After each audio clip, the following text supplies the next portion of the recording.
From amoebas to aardvarks and fungus to fruit trees, what does it mean to classify organisms? Why do we do it, and how is it done?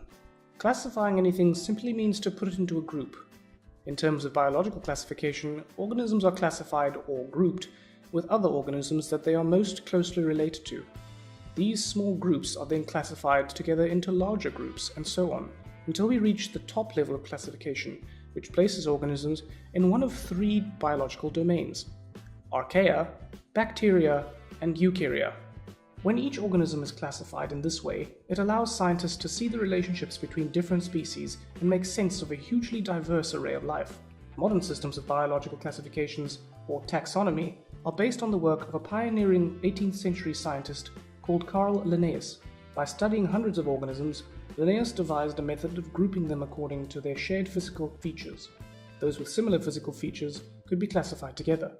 The most similar organisms, i.e. those that could breed together and produce fertile offspring, were designated as belonging to the same species and given a Latin species name accordingly. For example, all domestic dog breeds belong to the same species called Canis lupus familiaris. Other members of the dog family that are closely related, but not the same species, will share the higher group name, the genus name, but have a different species name. For example, the grey wolf, which is the closest relative to the domestic dog, is classified as Canis lupus lupus. By using this system, we can classify organisms according to their shared evolutionary history. Linnaeus also created higher and more inclusive taxonomic categories that encompass an increasingly broader range of organisms. The structure of Linnaeus' taxonomic groups can be seen here. You can make up a little rhyme or acronym to remember this, such as keep ponds clean or frogs get sick. By using this system of common groupings, we can develop diagrams that show the interrelatedness of organisms based on their morphological diversity. For example, this diagram of a taxonomic tree shows that humans are more closely related to chimpanzees than they are to gorillas. A common ancestor is represented by each split in the branches of the taxonomic tree. How long ago did humans and gorillas diverge from an evolutionary perspective?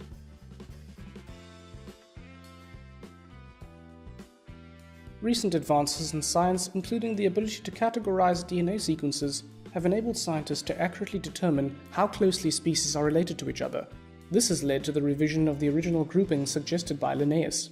New organisms are constantly being discovered, and relationships between organisms are changing all the time, so the importance of a taxonomic study to modern science cannot be underestimated.